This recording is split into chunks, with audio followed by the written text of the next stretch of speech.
Come all you moonshiners if you want to hear about the kind of Well, welcome back to part 2. That's right. Hey, we are still in that mashing process. And I've already pre-written something on the board, and that's just to save us time to get to the meat of what we're here for. So now we want to step into the world of actually making a scotch. And you remember we described what the recipe was already with all the weights, all the gravity points per pound per gallon, and we added all those up and we determined what our anticipated gravity points would be in a 6-gallon mash.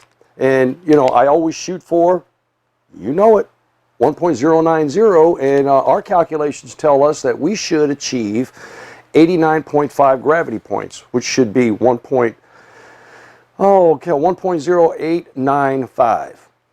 That's what it should be. So we're anticipating it will hit that, or maybe even just a little bit higher, because we're trying to increase our efficiency in our mash technique. Therefore, we are using the decoction method. And if you need a review on that, please go back to the other video, which is right there, and that will explain to you what that really is. Now, when we do this, see, I'm going to, my steps and times, I got 3 steps. I've got a 104, a 140, and a 158. 155. I like using 155 because it's sort of like a given figure that everybody's familiar with. So 104, 140, and 155. And those steps are going to be 20-minute increments, 20 minutes at each one. But we need to understand what's going on during those periods of time so that you fully understand what your mash is actually doing and what it's doing for you. Or remember, it's not normally you that makes the mistake, it's probably your equipment that fails you, okay? Now remember, science is something you can't, in most cases, you can't argue with. You know, 3 things in the world that really don't lie, okay? 3-year-olds, science, and yoga pants. They usually don't lie. Okay, this is our temperature from 90 to 160 degrees Fahrenheit. And for those of you in the European countries and those who use centigrade, please just go ahead and convert those yourself. It's that easy. It really is. And then this is our pH levels from 4.5 to 5.5. And remember, our pH scale goes from 0 to 14, 7 being balanced. They're right there in the middle. And we always want to be in the acidic side of that for a lot of different reasons. One, being acidic is an antibacterial sanitizer, and it's also the most healthy environment for our yeast. And it's also the most healthy environment for our enzymes that we are going to take advantage of in our grains to do their thing. All right? So you can think of this sort of like a tree, you know, cutting branches off a tree. There's a lot of different explanations about how to cut chains on disaccharides, trisaccharides, and all different sugar molecules. And if you think of it like a tree, it really makes a lot of sense. You know, it's like we want to cut the big limb off first, and then we want to cut that big limb into smaller limbs, and then we want to chop them small limbs in, well, the ones are put it in a chopper. You know what I'm talking about. So here's what happens. When we start off, and I'll start off at like 104, which would put me somewhere right here in this neighborhood. Because we know that between 90 and about 104-ish, somewhere around, that's going to be our beta-glucanase period. It's called the beta-glucanase period, all right? Those are the enzymes that are taking, you know what they're doing? What they're doing is they're trying to create an environment, they're starting to cause all of your starches to become soluble. And that is provided you've prepared the grain correctly. All right, so you've got to mill the grain so that we can get at it. You don't want it to turn it into a fine dust, but you want to mill it small enough to where you can actually get at it. Too many people I've had phone calls about that they put a bunch of corn in and can't understand why it won't do anything. Well, they haven't done anything to the corn. Your stomach acid won't eat through a corn kernel. What makes you think a yeast will do that? Okay. So we're going to allow that. See, that's the debranching. That's the debranching phase. And so those things are starting to be chopped up, and all those big branches and long chains of molecules and sugars and things are being broken off of into smaller segments for the follow-on process. Then we're going to remove that, heating it back up, and then we're going to reintroduce that same liquid back into that mash tun. And in that mash tun there, we're going to raise that to 140. And the reason we're going to raise it to 140 is because I want to make sure I can go through this next phase, and this is the proteolytic enzymes. Your proteolytic enzyme phase, which takes what it actually is peptidase and protease. Those are the two enzymes that are actually functioning during that period of time, and they're producing free amino nitrogens, which the free amino nitrogen is necessary for yeast health and growth and propagation, and at the same time we're further cutting those branch chains. Now we've taken it from a long limb and we've chopped all those limbs off. Now we're chopping off all of those other limbs off of that branch, off those chains. So we're actually making the sugars available in order to be cut further. Okay, once I get to that, you'll notice my beta amylase rest. See, I'm into my 140, so I've gone through here. Now I'm going to hold this again for the 20-minute period right in here. So I've taken care of this. At the same time, I'm in my beta amylase rest. During the beta amylase process, we're actually starting to cut down those fine branches down in those chains into what is known as maltose. And if you recall back from a video we did on sugar, maltose is a disaccharide. And what is a disaccharide? It's two molecules of what? Yep, glucose. And we know that your yeast eat what first? Glucose. So those available, you know, the little tiny twigs that are kind of hanging out there on your limb, the little tiny twigs, those are being chopped off because they're so readily available. It's like the low-hanging fruit. So they're being chopped off during this period of time. After that, we're going to remove that. We're going to heat it up now, and we're going to go up to 155. Why do we always preach 155 for amylase? Well, amylase, the sweet spot for amylase is 149 to like 161. What's in the middle of that? One of the easiest numbers to remember, 155. If you can maintain 155 degrees, your alpha amylase is going to do its job, and it's going to do it very, very efficiently. And your alpha amylase is going to produce all of those other sugars, to include some more maltose, that it chops off those remaining branches that are a little bit more complex. So those are the three rest periods, 104, 140, 155. And that's what we're going to do. So that's 20, 40, 60. That's a 60-minute process. Now, when you're using the single temperature infusion method and you use amylase from a grain, or you use amylase separately, we always say leave it steep for 60 to 90 minutes. You know, most of your conversion takes place, most of it, in the first 30 minutes or so. But we always give it another 60 minutes just to make sure that you give it an opportunity to complete its entire process, okay? And the way you check that, and we've done this in the past as well, is you take a small bit of it out, the liquid, and put a drop of iodine and let it sit there. And if it makes a big black blob, that's starch. Once you've gone through this process, you should be able to drop that iodine in there, and when you look at it, that blob should start to dissipate almost immediately and turn a little purple, a little light brownish. If you shake it, it will tend to just disappear completely.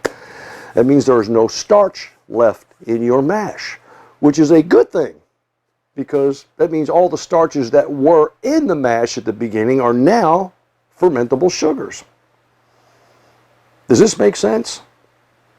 Gosh, I hope it does, because this is a process, and this is, again, your technique is totally up to you. This is a principle that if you don't violate, you can't go wrong. Now, having said all of that, here's one last thing that you need to be aware of, is that a lot of these things happen, and they happen more readily, and they're more healthy in their activity at different pHs, but it's it's unreasonable to expect someone to change the pH from 4 to 4.6 to 5.3 to 5.5 down to 4.7 back to 5.2 back to 5 4. It's unreasonable to do that. So your sweet spot for, what do you think the sweet spot for your pH is? Where all of these enzymes and all this activity kind of happen, but you only have to set it one time and leave it there. That's right. 5.2. If you can adjust your pH to 5.2 during this process, you'll be fine. If you want to get real scientific about it, you'd start off with a really low pH, and then you'd raise the pH to 5.7, and then you'd back the pH off to 5.2. But there's a couple of stops in the middle there that you'd want to make, but we don't want to go through all of that. Again, to me, it's unreasonable to try to make that wide of an adjustment when we can just set it at 5.2, which is kind of like the sweet spot right here in the middle for everything to happen. Okay, so we will do that. We will adjust the pH, test your water, and then once you add your grains, the addition of your grains, check your pH again, because your grains will have an adverse effect on pH. And normally, the adverse effect will be up. It will raise the pH, and you want to lower that. So, yeah, check, and then just check your pH every once in a great while. I'll do it during the rest periods just to make sure that we're at the right place, and I will use a little bit of citric acid. A little bit goes a long way. If you don't have citric acid, you can use a squeeze of a lemon, a lime. There's a bunch of different things that you could use, cream of tartar. There's a bunch of different products you can use in order. Citric acid is just so readily available. So now let me explain to you and show you the equipment that we're going to use to get this done, and then that means we're on to our next step, which will be the actual building of the recipe and the mash process. All right, now I've moved the whiteboard out of the way. We're kind of finished with that for right now.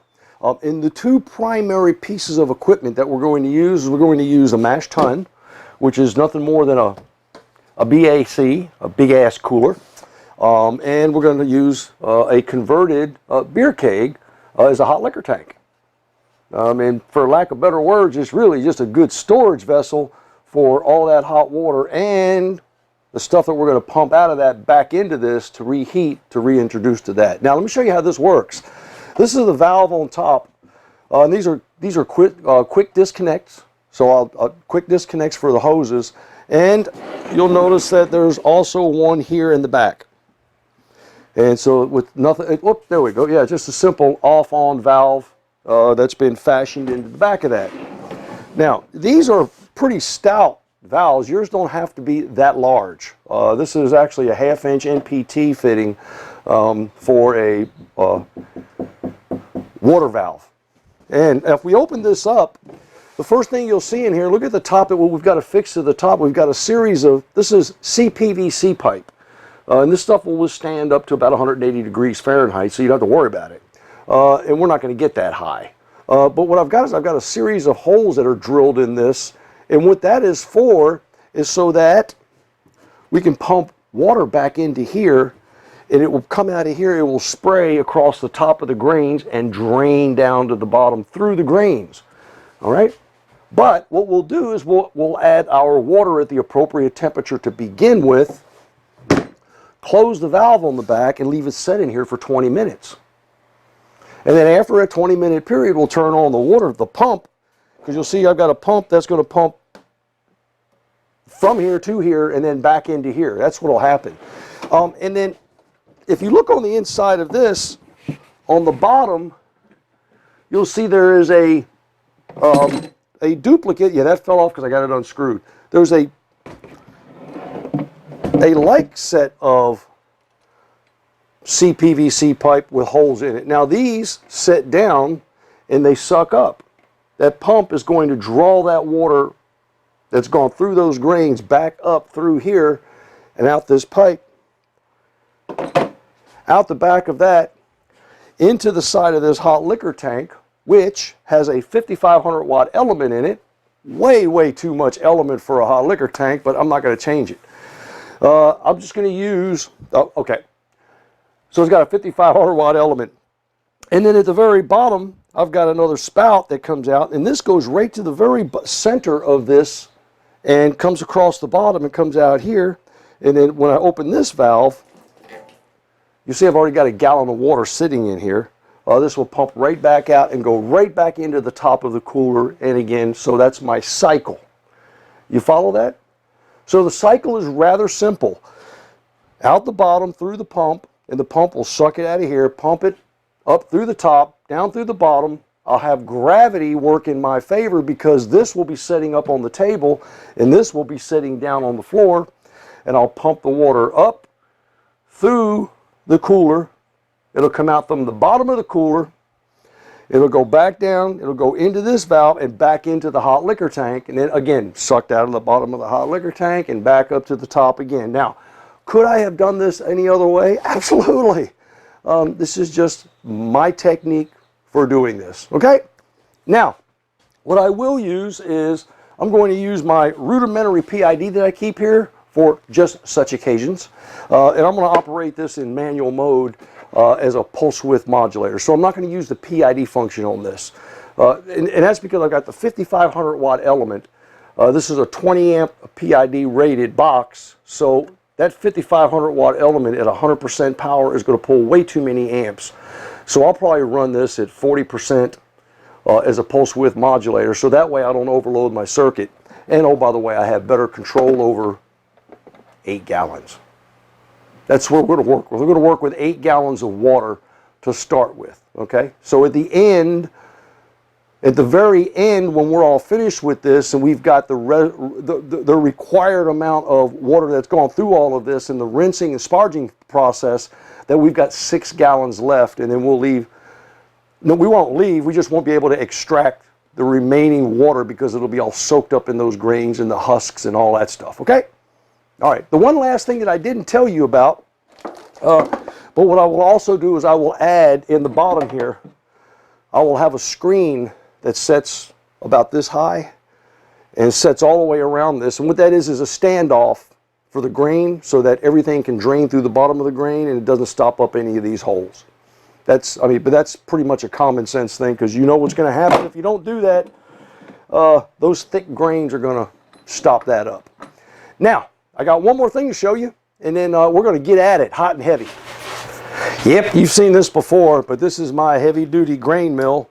And I'll be running this and taking care of my oats, my rye, and of course my peated malt. All right?